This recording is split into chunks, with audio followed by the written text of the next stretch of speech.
Assalamualaikum warahmatullahi wabarakatuh. Bismillahirrahmanirrahim. Saat ini kehidupan kita, banyak di antara teman-teman saya yang mengeluhkan betapa mahalnya harga kebutuhan pokok, betapa tingginya nilai-nilai barang secara nominal harga, sehingga hasil yang didapat itu kadang tidak bisa mendapatkan sesuatu yang diinginkan. Kadang orang bisa mengatakan pengeluaran itu lebih banyak daripada pendapatan, besar pasak daripada tiang. Ketika kita berpikir seperti itu, dengan realitas yang ada sekarang, tentu hal-hal atau pertimbangan-pertimbangan tertentu harus disampaikan. Setiap manusia punya permasalahan, setiap pribadi punya dinamika sendiri. Tapi setidaknya ada hal-hal yang tentu harus kita sepakati, bahwa permasalahan itu akan muncul ketika ada sesuatu yang menghambat kehidupan kita. Orang dulu tidak berpikir tentang jarak karena mungkin komunikasi kita hanya berlangsung dari tetangga ke tetangga, dari satu rumah ke rumah yang lain. Kalau itu sudah meningkat pada desa, tentu akan menjadi permasalahan. Waktu yang harusnya kita gunakan 5 menit, tapi ternyata bisa menjadi 15 sampai 25 menit atau 1 jam. Sehingga dalam hal ini perlu metode-metode yang khas atau ada karakter-karakter. Sehingga muncullah namanya alat telekomunikasi. Alat telekomunikasi itu belum selesai, sehingga ketika jarak misalnya antar provinsi, antar kota, antar provinsi atau akap, sehingga juga memerlukan namanya transportasi. Ketika ada telekomunikasi, ketika ada transportasi, sehingga mereka pun juga memerlukan satu kondisi pembiayaan, alat tukar namanya. Sehingga perlu ada pemikiran-pemikiran bahwa sesuatu yang harus kita keluarkan sekian, sesuatu yang harus kita dapatkan sekian, dan seterusnya, dan seterusnya. Kita lupa bahwa jatah kita sebenarnya sudah ditentukan Allah Subhanahu wa Ta'ala. Tetapi sebagai manusia, tentu kita harus juga berpikir tentang bagaimana kita mensikapi pekerjaan, apa yang harus kita lakukan sebagai ma'isyah, sebagai komunikasi kita dengan sesama manusia. Dalam bahasa sekarang disebut barter, alat tukar yang bisa menggantikan kepentingan-kepentingan atau kebutuhan-kebutuhan. Dan kadang kita juga berpikir sesuatu yang tadinya itu tidak penting menjadi penting. Misalnya uang. Uang itu adalah sesuatu yang oleh Allah tidak penting. Kalau kita menghadap Allah, tidak perlu bawa uang.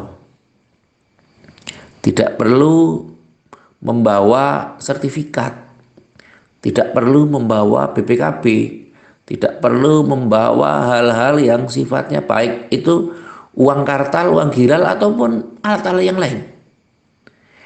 Tetapi karena kita berkomunikasi dengan manusia, sesama manusia yang secara kondisi berbeda, apa saja pun berbeda, baik pemikiran, karakter, sifat, watak, kemudian kepentingan, kebutuhan, profesi, serta kepentingan-kepentingan yang lain, sehingga uang itu yang tadinya tidak penting menjadi penting.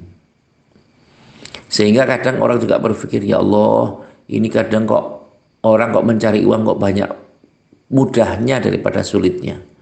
Tapi juga ada yang berpikir bahwa saya ini sudah seharian kok tidak mendapatkan uang. Sudah berdagang berjam-jam dari pagi sampai siang, kok ya dagangannya tidak laku. Ada yang menawar saja kok ya jadi tidak, kok ya tidak jadi membeli. Atau ditawar tapi iseng, jadi bawah standar menawarnya. Harusnya harganya 1.200 kok hanya ditawar 600. Itu kan separuh dari kondisi. Mau tidak dijual kok ya nggak ada yang menawar. Tapi ketika dijual kok ya harganya di bawah standar. Ini merupakan satu kondisi fenomena dalam kehidupan. Siapapun mengalami. Pengusaha juga demikian. Kecuali mungkin ASN atau PNS. Yang tentu ASN, PNS, pegawai itu tidak akan berpikir tentang penghasilan. Karena mereka sudah diberikan kewenangan untuk menandatangani sesuatu di depan. Golongan sekian, biayanya sekian. Golongan ini, bayarannya sekian. Kalau sekarang mungkin lebih lembutnya istilahnya insentif, nah, atau gaji. Tetapi di kalangan-kalangan biasa, mungkin pedagang yang tentu pedagang itu belum mempunyai reputasi yang besar, sedang mengawali proses, maka mereka harus ada pergerakan, harus ada dinamika. Yang kadang kecewa dengan kondisi, tapi gembira dengan kondisi yang ada. Seseorang yang punya target kepentingan, sebulan dia harus mengeluarkan 10 juta. Kalau dia mempunyai penghasilan 20 juta, dia akan senang. Tetapi berbeda sekali ketika orang hanya punya target 1 bulan itu hanya 2 juta cukup. Maka kalau dia menerima sehari 40.000 itu sudah senang, bukan main. Alhamdulillah ya Allah, hari ini ada rezeki. Permasalahan sekarang adalah bukan pada sisi nominal 40.000 atau 1 juta. Tapi bagaimana momentum kita itu bisa yakin, optimis terhadap apa yang Allah berikan kepada kita tanpa pandang bulu. Kita tidak bisa menganggap remeh atau remeh-temeh terhadap kondisi yang ada sekarang. Mungkin saudara-saudara kita, teman-teman kita yang posisinya secara keduniaan ini lebih baik daripada kita, yang pegawai perusahaan besar, yang pedagang besar, yang pengusaha besar, yang pakai yang besar-besar itulah. Itu mereka tidak khawatir terhadap rezeki, sehingga dia akan mengatakan, sudahlah, rezeki itu sudah ada yang mengatur. Kita tinggal bersyukur saja. Kita tinggal bisa mengaminkan saja atas apa yang diberikan kepada kita. Iya, karena mereka secara ma'isyah sudah terjamin. Tapi bagaimana dengan orang-orang yang tidak mempunyai profesi yang tetap? Kalau kita lihat di media sosial, betapa orang ini pedulinya, misalnya membangun rumah yatim, terus mereka bekerja di media sosial, mungkin di YouTube, Instagram, Twitter, kalau sekarang namanya X. Mereka memperlihatkan, ini loh, ada orang yang membutuhkan donasi, ada orang yang ingin membangun rumah, ada orang yang tidak punya pekerjaan. Lalu dibukalah rekening yang tentu suka atau tidak suka mereka memberikan sesuatu. Kebetulan banyak sekali orang-orang yang ikhlas, banyak sekali orang-orang yang mau membantu. Ya karena apa? Karena mereka sudah menemukan jalur yang tepat, sudah memerlukan media yang tepat, sudah memerlukan orang-orang yang tepat, nilainya sudah tepat. Sehingga ketika ada keluhan, tentu banyak pihak yang sudah menjadikan sebagai sesuatu untuk beramal. Tetapi bagaimana ketika dia tidak mempunyai satu kondisi? Relasi tidak ada, kemudian pertemanan juga terbatas. Inilah yang menjadikan kita lebih bersyukur pada Allah. Tentu keluarga secara zahiran wa batinan, kalau mereka sudah punya keluarga, harus mendukung sepenuhnya orang-orang yang tentu mempunyai kepala keluarga yang punya penghasilan tidak jelas. Teman-teman kita yang rental kendaraan, baik mobil maupun motor, Grab, kadang mungkin di keleluasaan dia mengendarai mobil dan berhari-hari tidak pulang hanya untuk mengejar sesuatu yang sifatnya luar biasa, yang sifatnya tidak menentu. Kadang capaian hari ini tidak sesuai dengan target. Yang berikutnya kadang juga tidak sesuai dengan apa yang diharapkan. Sementara kebutuhan semakin lama semakin mendesak dan sangat tajam kepentingannya. Kita harus saling mendukung, saling mendoakan. Ada teman-teman kita yang pedagang, misalnya rugi besar. Ada yang diutangi orang, tidak terbayarkan, ada belum dibayarkan. Ada yang sesungguhnya maksudnya baik, meminjam, tetapi meminjamnya waktunya tidak jelas. Minjamnya kapan, mengembalikannya kapan. Sehingga mereka terperosok pada proses-proses yang sangat dalam. Inilah yang harus dipikirkan oleh sama-sama oleh banyak pihak.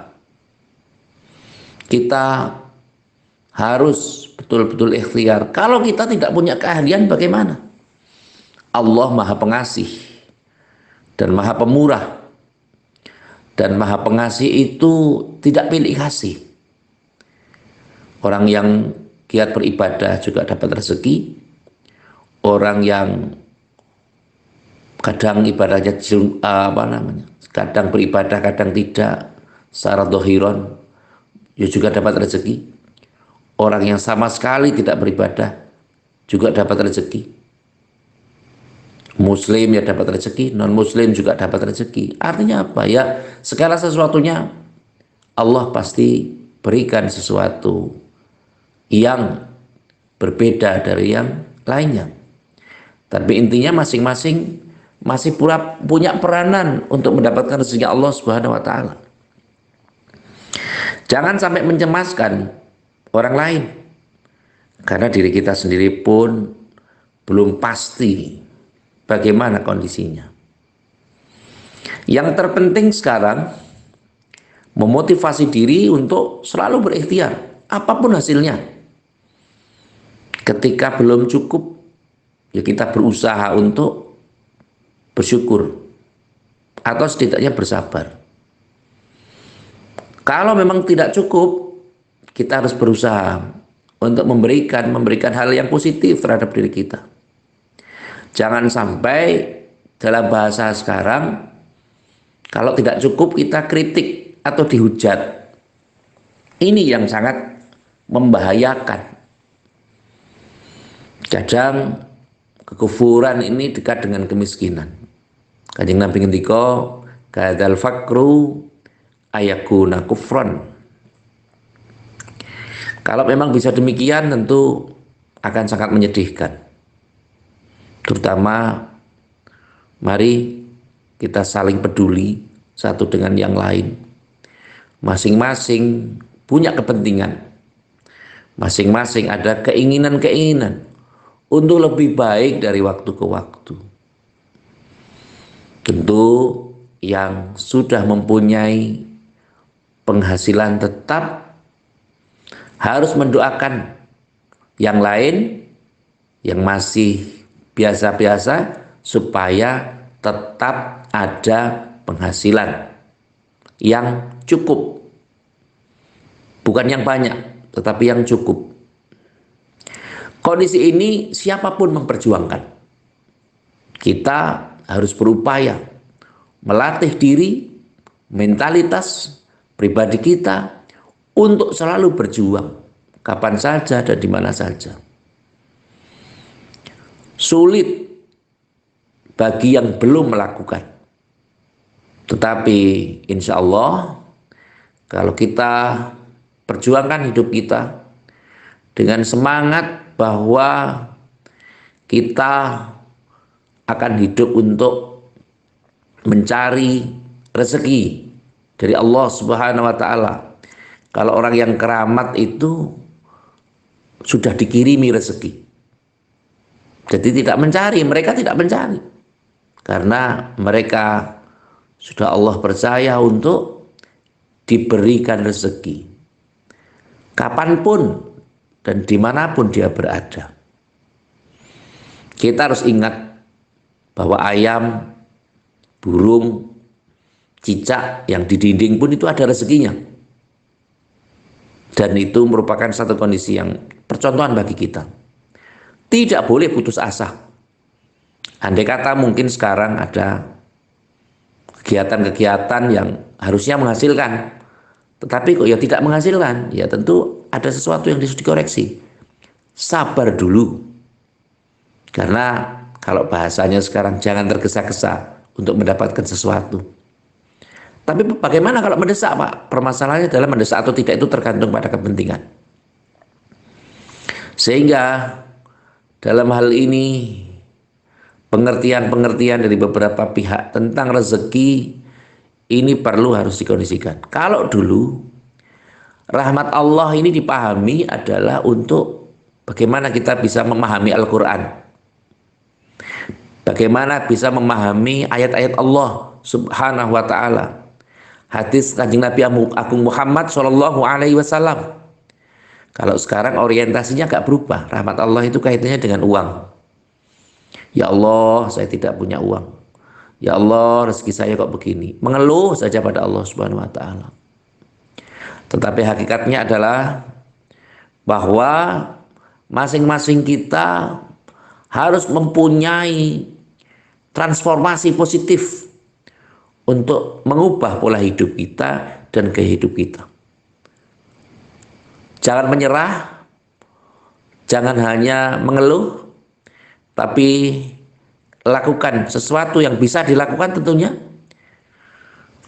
tanpa melanggar syariat, tanpa melanggar ketentuan-ketentuan Allah Subhanahu wa ta'ala.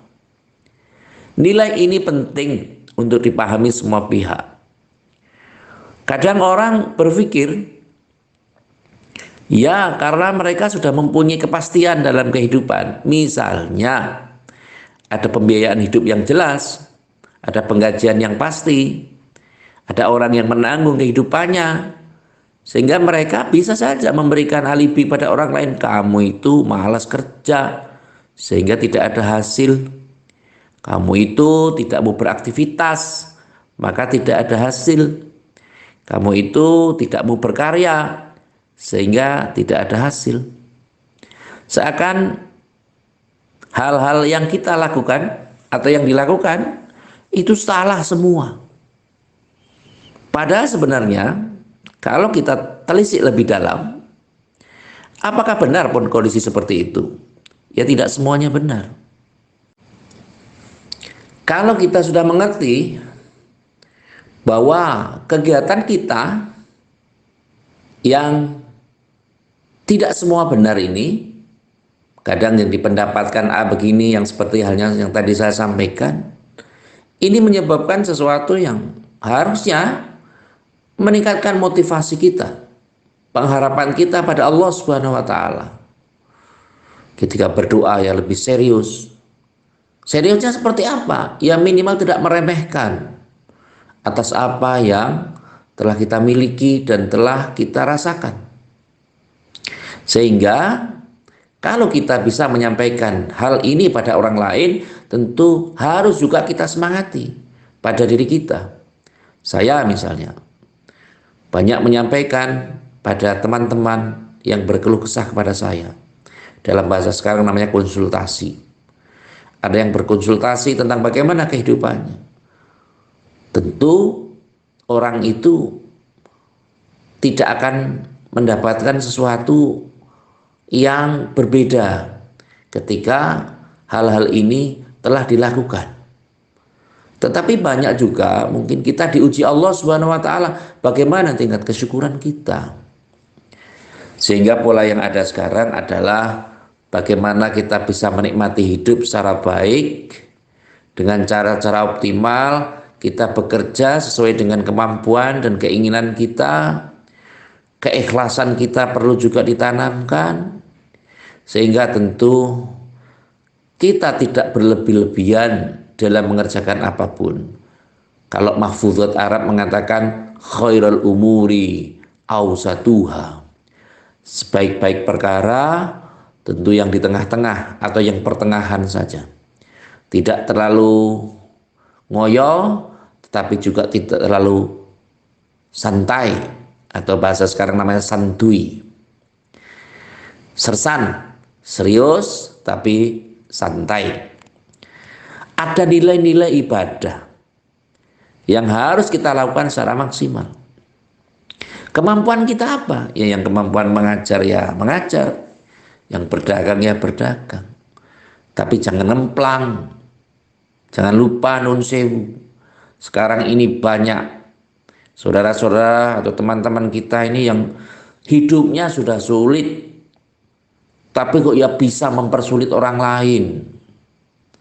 Mereka tidak berusaha untuk mencari jalan yang lapang, jalan yang terang, tapi justru mereka menggali kuburnya sendiri.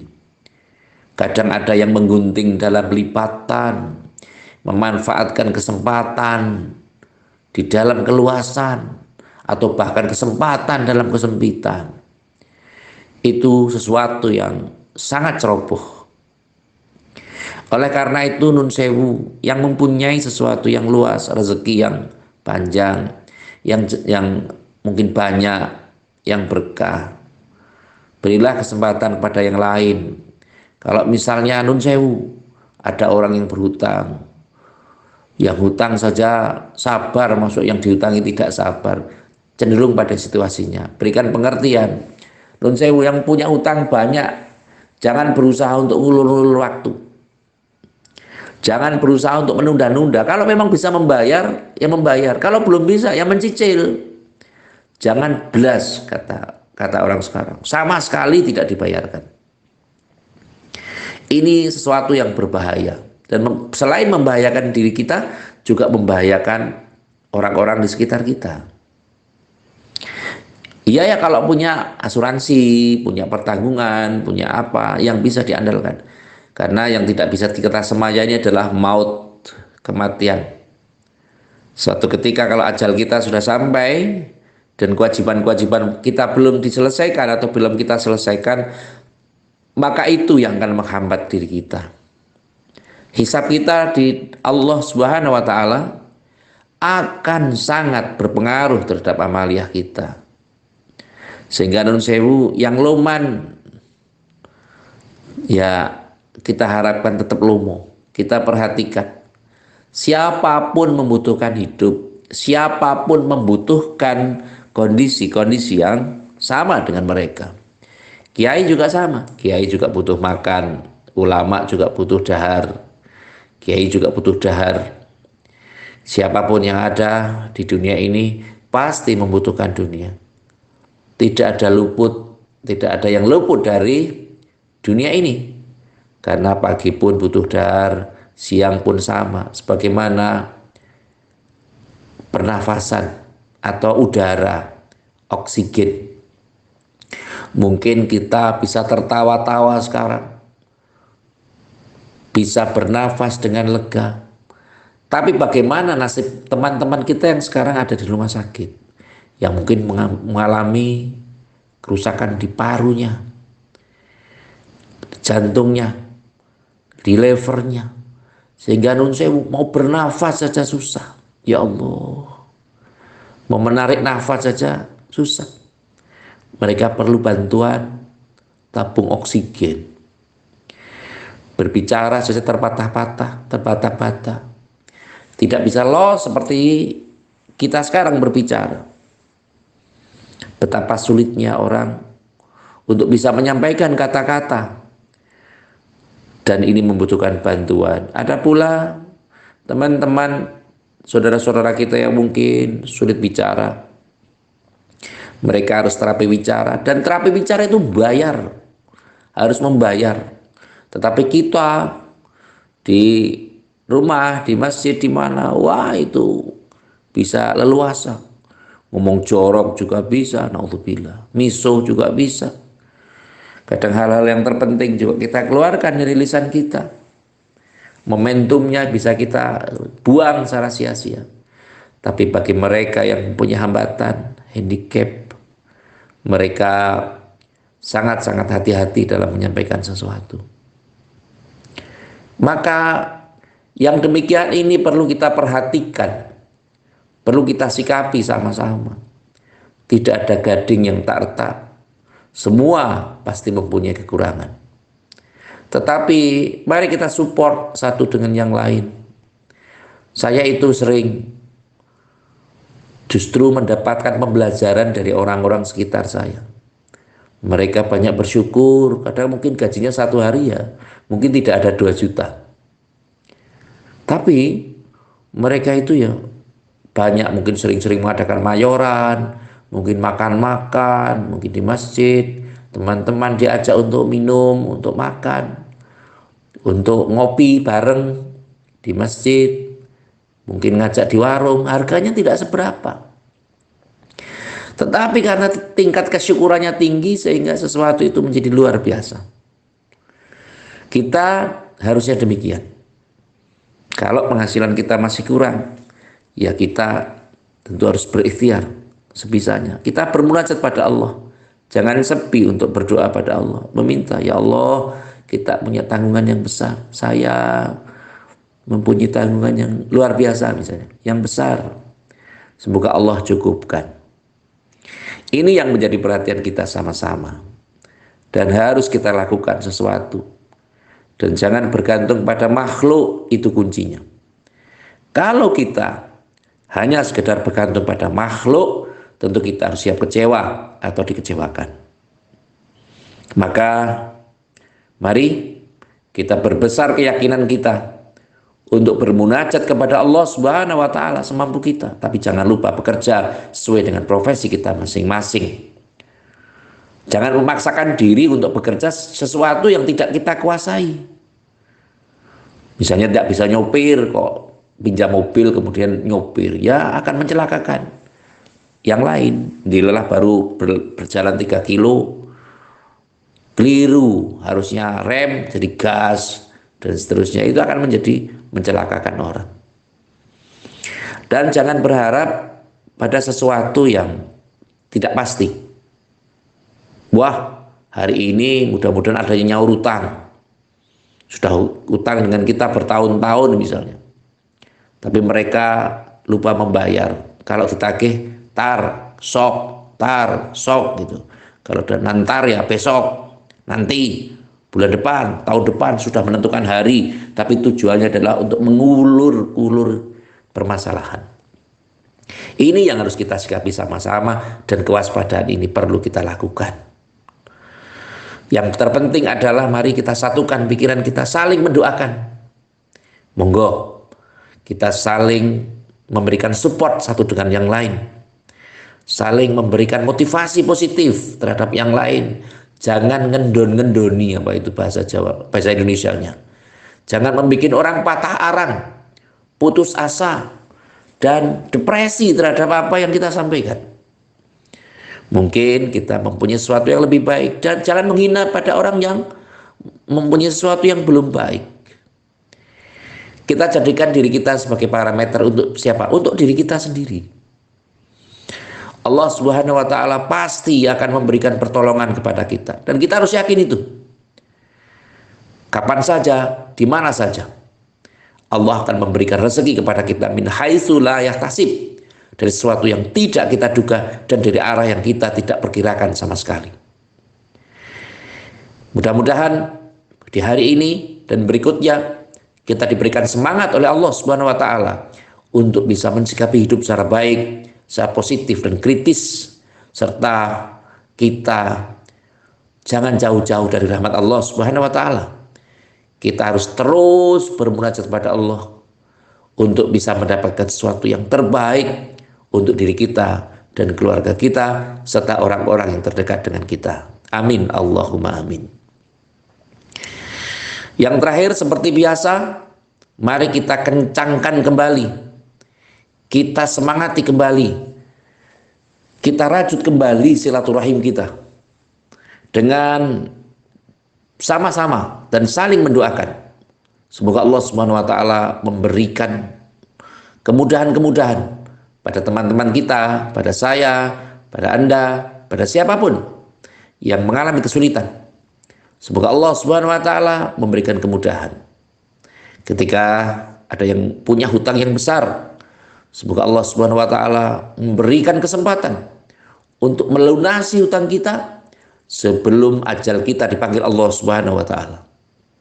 Kalau kita mempunyai penghasilan yang belum sesuai dengan harapan, kita harus terus berharap pada Allah. Semoga Allah Subhanahu wa taala mengabulkan hajat kita. Amin, Allahumma amin. Terima kasih kepada semua pihak yang telah membantu terselenggaranya acara ini. Semoga bantuan dari panjenengan semua, apapun modelnya, apapun bentuknya, Allah Subhanahu wa taala semoga melipat gandakan pahala, ganjaran yang panjenengan terima, dan semoga acara ini bisa bermanfaat. Amin, Allahumma amin. Sekali lagi terima kasih atas segala perhatian dan mohon maaf atas segala kekurangan. Saya akhiri, wallahul muwafiq ila aqwamit thoriq. Wassalamualaikum warahmatullahi wabarakatuh.